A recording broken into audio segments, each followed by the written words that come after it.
But you eat horse meat too? Cow beef, horse beef. Yeah, Horse is very good horse protein. You get big.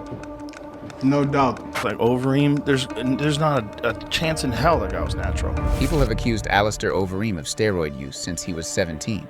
He told people it was genetics, and his body just didn't hold fat. People have accused me of steroid use since I was 17. It is a genetic thing. You know, my body just doesn't hold any fat. But most didn't buy it. He was a monster, massive, fast, and powerful. Yet somehow technically brilliant. The suspicion was inevitable. He was so terrifying when you saw him. Ubereem was a mother. There was no way people thought that this guy was natural. Not a chance in hell. In combat sports, few stories are as turbulent or dramatic as Alistair Overeem's. A once bullied kid turned destroyer.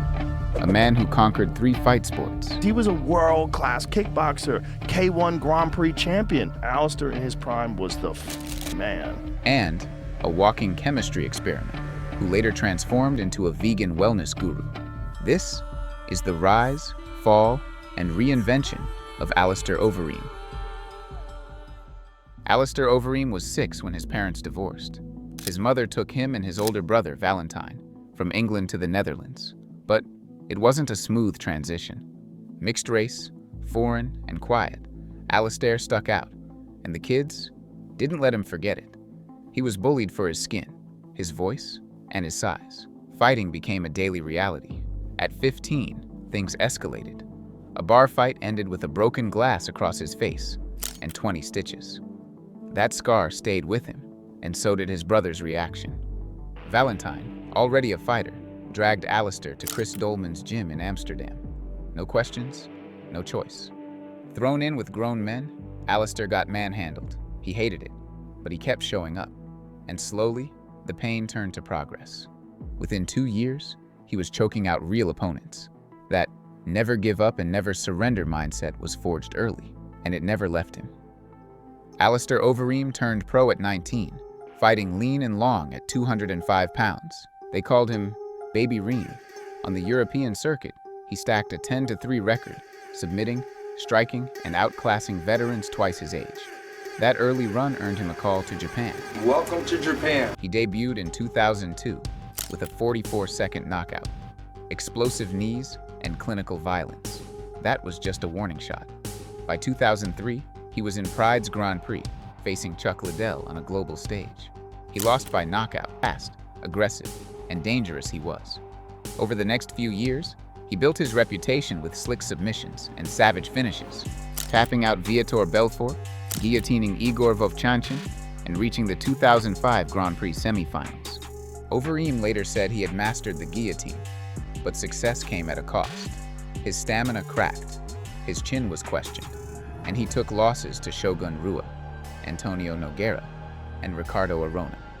He later admitted that around that time, his mother had been diagnosed with cancer, and because he had 6 fights in 6 months, he was overtraining. By 2007, Overeem had talent, experience, and a highlight reel, but no consistency. His body was breaking down, and so was his patience. So, it was time for a reset. By 2007, Overeem was done cutting weight. He jumped to heavyweight, added 40 pounds of muscle, and came back unrecognizable. Thicker, faster, and somehow meaner. The veins, the traps, the power. It didn't look natural, and fans gave him a new name, Ubereem. He claimed the secret was horsemeat. The guy had 6 meals a day, not counting protein shakes. He also attributed a lot of it to his genetics.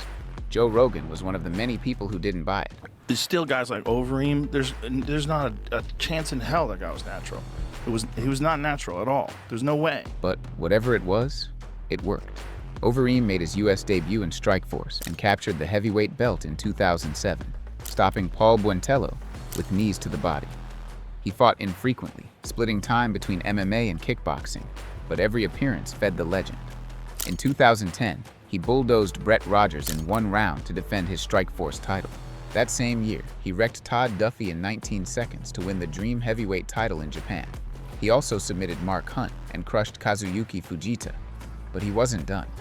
In December 2010, Overeem entered the K1 World Grand Prix, kickboxing's most prestigious tournament, and shocked the world. He won 3 fights in 1 night, including wins over Gokhan Saki and Peter Aerts to claim the K1 world title. At that moment, Alistair Overeem held 3 world titles: Strikeforce, Dream, and K1. No one had ever done that. It was the triple crown of combat sports, and it solidified Ubereem as the most terrifying heavyweight alive. But with the muscle came the rumors. Fans joked that horsemeat was code for something else. Overeem denied ever using steroids, insisting it was just training and diet. Still, the whispers wouldn't go away.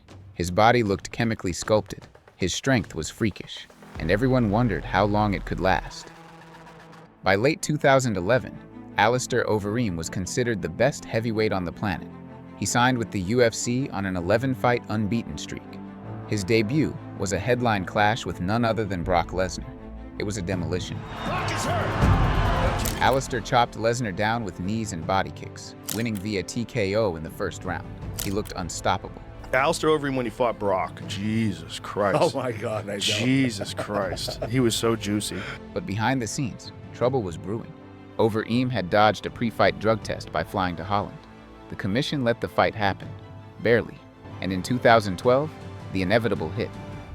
A surprise test showed his testosterone levels were 14-1, off the charts. He was pulled from a title fight and suspended for 9 months. Dana White called it stupid to use. The media turned on him, and UFC fans called him a fraud. When he returned in 2013, he was visibly smaller and slower. He got knocked out twice, by Bigfoot Silva and Travis Brown. The aura was gone.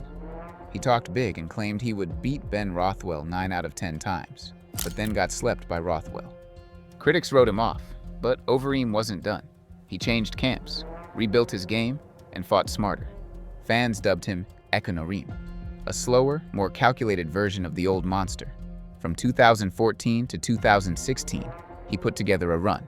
Frank Mir, Roy Nelson, Junior Dos Santos, Andrei Arlovsky. He even avenged a loss to Fabricio Werdum. In September 2016, he got his UFC title shot against Stipe Miocic. He dropped Stipe early and claimed a guillotine finish, but the referee saw no tap. Then Miocic rallied and knocked him out. That was his last shot at gold. Over the next few years, Overeem became the veteran gatekeeper, still dangerous and still headlining cards. He scored wins over Walt Harris and Sergey Pavlovich, but also 8 brutal losses, including a viral uppercut KO from Francis Ngannou and a last-second defeat to Jairzinho Rozenstruik that split his lip wide open. In 2021, after a knockout loss to Alexander Volkov, the UFC let him go. Age, mileage, and a massive paycheck had caught up. He walked away with a 12-8 UFC record and the unofficial title, the greatest heavyweight to never win the belt.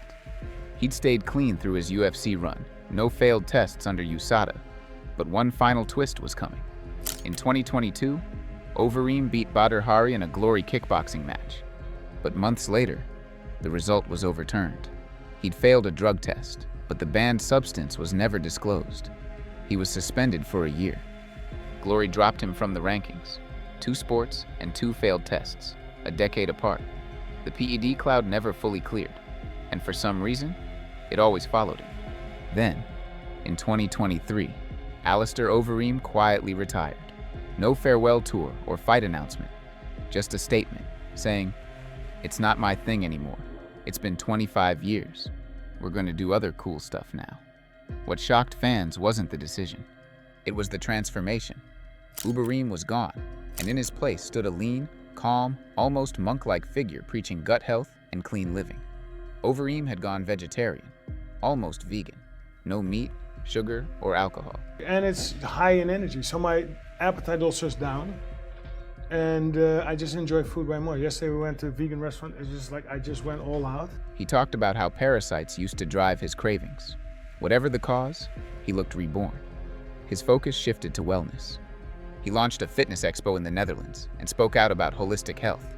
Not hacks, not shortcuts, just healing. For a man once built on brute force and horsemeat, the pivot was striking, but not out of character. Overeem had always reinvented himself, physically, stylistically, and professionally. Now, he was channeling that same focus into a different kind of fight, not for belts, but for longevity. Alistair Overeem leaves behind one of the most decorated resumes in combat sports. Strikeforce champion, Dream champion, K1 Grand Prix winner. The only man to ever hold all three at once. He never won the UFC title, but he fought for it, stayed ranked for a decade, and competed at the highest level across 4 decades. Few heavyweights have done that. In total, Overeem amassed 47 wins in MMA, 25 by knockout, 17 by submission, alongside 10 kickboxing wins, 7 of those by knockout. His resume is among the most complete in the history of the sport. His legacy is built on versatility. He wasn't just elite in MMA, he conquered kickboxing too. He proved crossover could work both ways, that a striker could thrive in the cage, and an MMA fighter could hang with world-class strikers. His style evolved constantly, from Demolition Man to Ubereem to Econoreem.